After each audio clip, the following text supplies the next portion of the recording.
안녕하세요. JD 부자연구소의 소장 조단입니다. 오늘은 바닥은 아직 오지 않았다 라는 주제로 말씀드리도록 하겠습니다. 2022년 5월 20일 금요일 시황입니다. 유튜브 멤버십에서는 최근 JD 부자연구소 투자 현황 및 자산 현황에 대해서 알 수 있습니다. 관심 있으신 분들은 동영상 아래 댓글 링크를 참조해 주시기 바랍니다. V체인저 120원이 절찬리에 판매 중에 있습니다. 뉴욕 마켓워치 스태그플레이션의 그림자, 주식 달러 떨어지고 채권 혼조다 라는 기사가 있는데요. 어제는 나스닥이 0.26%, S&P 500 지수는 0.58%, 다우존스 지수는 0.75% 떨어지며 3대 지수 모두 하락했습니다. 메인 이슈입니다. 아직 바닥은 오지 않았다. 어제 큰 이슈는 별로 없었습니다. 애플이 장중 136.61달러까지 떨어졌으나 마이너스 25% 구간인 136.51달러까지는 미치지 못했습니다. 어제는 애플만 2.46% 떨어지며 심하게 하락했고요. 넷플릭스나 엔비디아 등은 오히려 올랐습니다. 아직은 바닥이 아니라고 합니다. 도이체방크는 S&P 500 기준 3,000선까지 밀릴 수 있다고 봤고 뱅크 오브 아메리카도 3,200선까지 밀릴 수 있을 것이라고 봤습니다. 누구는 빅스 지수가 30대에 머물고 있기 때문에 진짜 공포인 40에서 50선을 넘어야 바닥이 올 것이다 이렇게 보는 사람도 있고요. 또는 애플과 같은 우량주가 앞으로도 20%는 더 떨어져야 진짜 바닥이라는 얘기도 있습니다. 그리고 개미들이 털려야 진짜 바닥이라는 생각도 있죠. 공통된 생각은 아직은 바닥이 아니라는 것입니다. 그러나 바닥은 지나봐야 알 수 있습니다. 우리는 그저 떨어지면 말뚝박고 오르면 V자 반등 시 되서면 됩니다. 예측하지 않고 그저 대응하면 된다는 얘기입니다. 오르지 않고 떨어지기만 하니 자산은 줄어들고는 있습니다. 그 와중에 작년 양도세도 내야 했습니다. 그러나 마음만은 편합니다. 이 기간 지나면 다시 장이 안정되면서 변동성이 1%대 이하로 잦아들고 꾸준한 상승이 일어날 것입니다. 부자가 되려면 이러한 변동성 시기에 주식수를 늘리면서 위기에 부자가 되는 반전의 기회로 삼으면 됩니다. 반대로 가난한 자는 이러한 변동성 시기에 레버리지를 쓰다가 너무 떨어져 반대 매매로 털리거나 50% 이상 떨어지는 주식을 못 참고 손절하는 경우가 될 것입니다. 결론입니다. 위기에 자산을 지키는 자가 부자 됩니다. 서브 이슈입니다. 부동산 갭 투자의 몰락과정. 칠면조에 모이를 주는 주인이 있습니다. 칠면조는 모이를 매번 주니 주인이 반갑습니다. 그렇게 1000일에 모이를 줬습니다. 당연히 1001일째가 되는 날도 주인이 왔습니다. 칠면조는 당연히 주인이 모이를 줄 것이라 생각했습니다. 그러나 그날은 모이를 주지 않았고 오히려 칠면조의 목을 칼로 쳤습니다. 칠면조 제삿날이었습니다. 왜냐하면 그날은 추수감사절이었기 때문입니다. 부동산 투자가 그렇습니다. 꾸준히 올랐지만 한 번의 폭락으로 망할 수밖에 없는 것이 부동산입니다. 그 중에서도 부동산 갭 투자자는 추수감사절에 칠면조처럼 갑자기 닥친 위기에 목이 날아가 제삿날이 됩니다. 부동산 투자자의 특징은 강남 아파트 한 채를 못 사는다는 데 있습니다. 갭 투자자죠. 따라서 갭 투자를 할 수밖에 없습니다. 왜냐하면 돈이 없기 때문이죠. 강남의 아파트는 한 채 수십억을 하니 살 수가 없습니다. 그러나 지방의 아파트는 대출받고 월세 보증금을 받거나 전세를 놓으면 오히려 전세금이 매매가보다 높아져 돈이 안 들어가는 상태가 됩니다. 이것을 전문 용어로 무피라고 합니다. 그러나 한 채를 가지고는 부자가 될 수가 없죠. 그러니 수십 채를 사는 것은 기본입니다. 수백 채를 갖고 있는 사람도 가끔은 있습니다. 그러나 이런 사람들은 부자가 아닌 현실의 지옥을 살고 있는 사람입니다. 왜냐하면 세입자 수십 명, 수백 명을 매일 상대해야 되기 때문입니다. 게다가 비싼 아파트 거주자가 아닙니다. 따라서 월세가 밀리거나 소득 수준이 낮은 소위 진상 세입자들이 많은 것이 사실입니다. 심지어 외국인 노동자가 방을 쓰면 6개월마다 도배를 해야 할 경우도 생깁니다. 언제 어디서 누가 나갈지 모르니 항상 전세금과 월세 보증금은 준비해 놔야 합니다. 그래서 현금에 대한 여유가 없습니다. 그렇다고 크게 오르는 것도 아닙니다. 올라도 워낙 거래가 없어 팔리지가 않습니다. 집은 많은데 집 거지라 할 수 있습니다.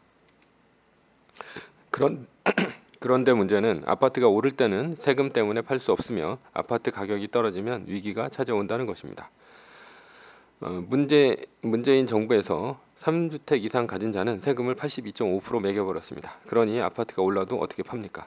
그런데 세금을 깎아주고 거래를 터주는 시기는 금융위기와 같은 유동성 위기의 시기입니다. 왜냐하면 금리가 올라가고 경매로 부동산이 쏟아지니 은행이 부실화되기 때문입니다. 따라서 대출도 60%밖에 안 되는 부동산이 80에서 90%까지도 가능하게 해주고 양도세도 깎아줍니다. 심지어 특정의 시기에는 양도세를 5년간 면제해주기도 합니다. 이런 시기가 바로 공황입니다.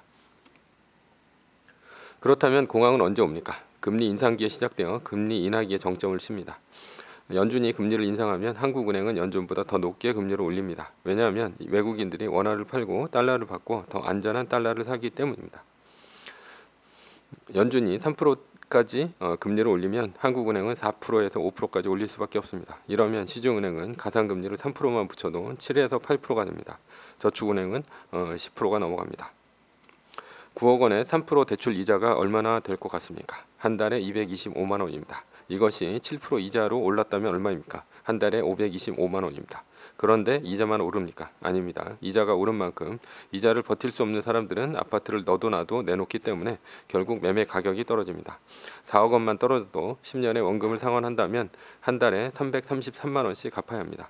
그러면 한 달에 525만 원 이자와 333만 원의 원금을 갚아야 하기 때문에 853만 원 정도가 됩니다.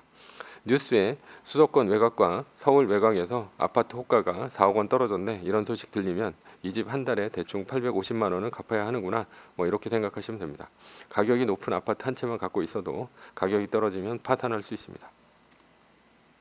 금리 인상이 시작되면 시중의 유동성이 마르면서 서울 외곽이나 경기도 지방의 아파트 가격이 떨어지기 시작합니다.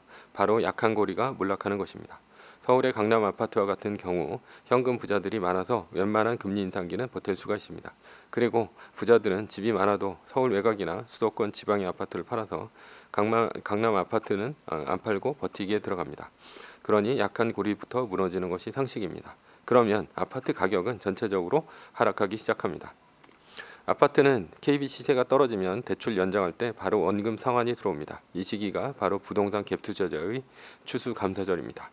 한 채당 매매가나 전세가가 1억 원씩만 떨어져도 10채면 10억 원입니다. 100채면 100억 원이죠. 갭 투자자가 이 돈을 쟁여놓았을 리가 없습니다. 평소에 욕심이 많아 돈이 생기면 더 많은 아파트를 갭 투자해놨기 때문입니다. 따라서 갚을 수 없는 원리금에 결국 디폴트 선언을 하고 그 사람 명의의 부동산은 모두 경매로 날아갑니다.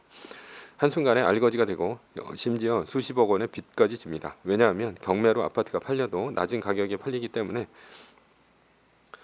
못 갚은 빚이 남기 때문입니다. 부자가 되려고 했다가 한 번의 위기에 수십억 빚만 떠안은 거지가 된 것입니다.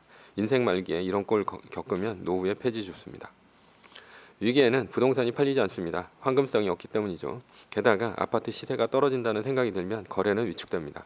그러니 위기에 대응할 수 없습니다. 주식과는 다릅니다. 주식은 위기에도 잘 팔립니다. 주식은 클릭하면 워낙 유동성이 없는 주식이 아니라면 순식간에 팔립니다. 수십억 원의 거래도 세계 1등 주식은 클릭과 동시에 체결됩니다. 따라서 위기에도 팔지 않고 버티지만 않는다면 얼마든지 위기를 감지했을 때 주식을 팔고 나올 수가 있습니다. 따라서 현금을 가지고 위기를 지나가거나 현금으로 떨어진 주식을 오히려 사서 위기를 기회로 만들 수도 있습니다. 그래서 꾸준히 오르는 평소에는 주식을 하면서 자금의 규모를 키우고 위기가 오면 팔았던 현금으로 많이 떨어진 부동산을 사면 되는 것입니다. 그래서 제가 부동산을 접고 주식을 하게 된 계기입니다. 제가 2008년 금융위기를 겪고 느낀 것은 한 번의 위기로 부동산은 알거지가 될 수 있다는 사실을 알았습니다. 왜냐하면 그때 한 번에 훅 간 알거지들을 많이 보았기 때문입니다. 결론입니다. 칠면조의 길을 갈 것인가 아니면 칠면조를 요리할 농부의 길을 갈 것인가, 추수감사절에 칠면조를 먹을 것인가 아니면 제삿날이 될 것인가, 그것은 본인의 선택입니다. 물론 농부는 매뉴얼을 알고 대처해야 위기를 탈출할 수 있습니다. 매뉴얼을 모르면 주식을 해도 결국 칠면조 신세입니다. 매뉴얼입니다. 세계 1등 주식은 전고점 대비 2.5% 떨어질 때마다 10%씩 팔면서 리밸런싱을 하다가 나스닥 마이너스 3%가 뜨면 말뚝을 박는 것입니다. 그러다 반등이 시작되면 V자 반등 리밸런싱을 하면 됩니다. 자세한 내용은 JD 부자연구소 다음 카페를 참조하시거나 동영상 밑에 리밸런싱 말뚝박기 댓글 링크를 참조하시기 바랍니다. 전제는 세계 1등 주식은 우상향합니다. 위의 상황은 매뉴얼일 뿐입니다. 따를 사람은 따르고 참고할 사람은 참고하시면 됩니다. 주식을 사고 파는 것에 대한 모든 책임과 이득은 본인에게 있습니다. 매뉴얼을 지키려면 머리를 쓰지 말고 머리를 쓰려면 매뉴얼을 지키지 맙시다. 오늘은 바닥은 오지 않았다 라는 주제로 말씀드렸고요. 지금까지 JD 부자연구소의 소장 조던이었습니다. 컨텐츠가 좋았다면 구독, 좋아요, 알람 설정 부탁드립니다. 지금까지 들어주셔서 감사합니다.